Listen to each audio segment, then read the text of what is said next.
Hi, I'm Doc Abby and welcome back to my channel. It's been a while since my last video. Gusto ko pong magpasalamat sa inyo dahil more than 1,000 followers na po tayo.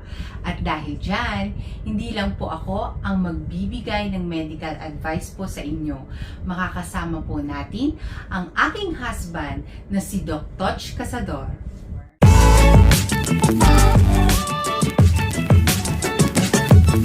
Hello po sa mga taga-subaybay sa channel ng aking wife. I'm Doc Toch. So, kumusta po kayo? So, sa vlog na ito, we will share more about ourselves and our journey together. Yes, Doc Toch and I been working hard sa aming mga careers.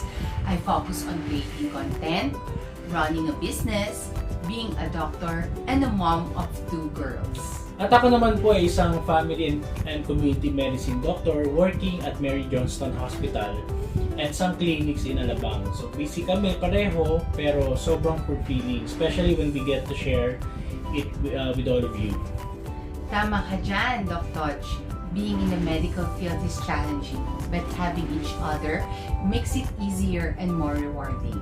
Yes, and we love combining our passions like ngayon we were exploring how to balance our professional lives and personal passion. So, Doc Abby, ano ba ang pinaka-memorable experience mo sa pag-vlog at saka sa pagiging businesswoman?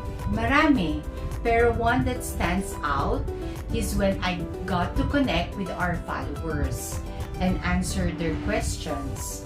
It's like being a doctor but in a different way. How about you, Doc Toch?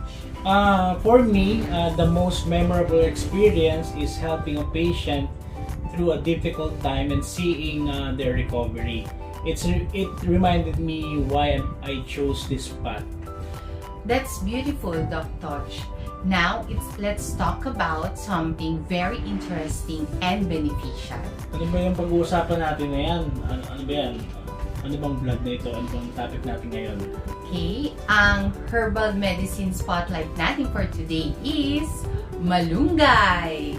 Yes, malunggay. So ang scientific name is Moringa oleifera. It's a superfood. So sobrang dami ng nutrients, vitamins and minerals na kailangan ng katawan natin.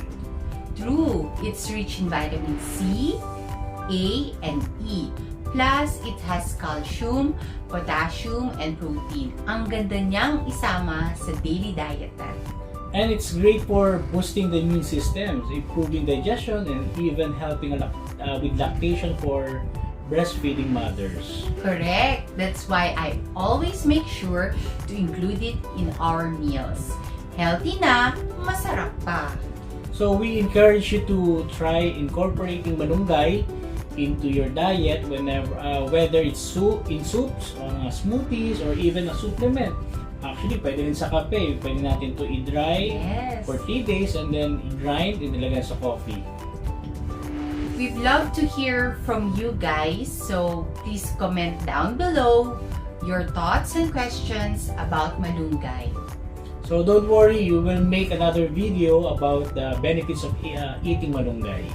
Tama ka dyan, Doc Toch. And don't forget, like, share, and subscribe to our channel for more updates. Basta lagi niyong tatandaan, mabuti na ang may alam para ligtas sa karamdaman. Thanks for watching! See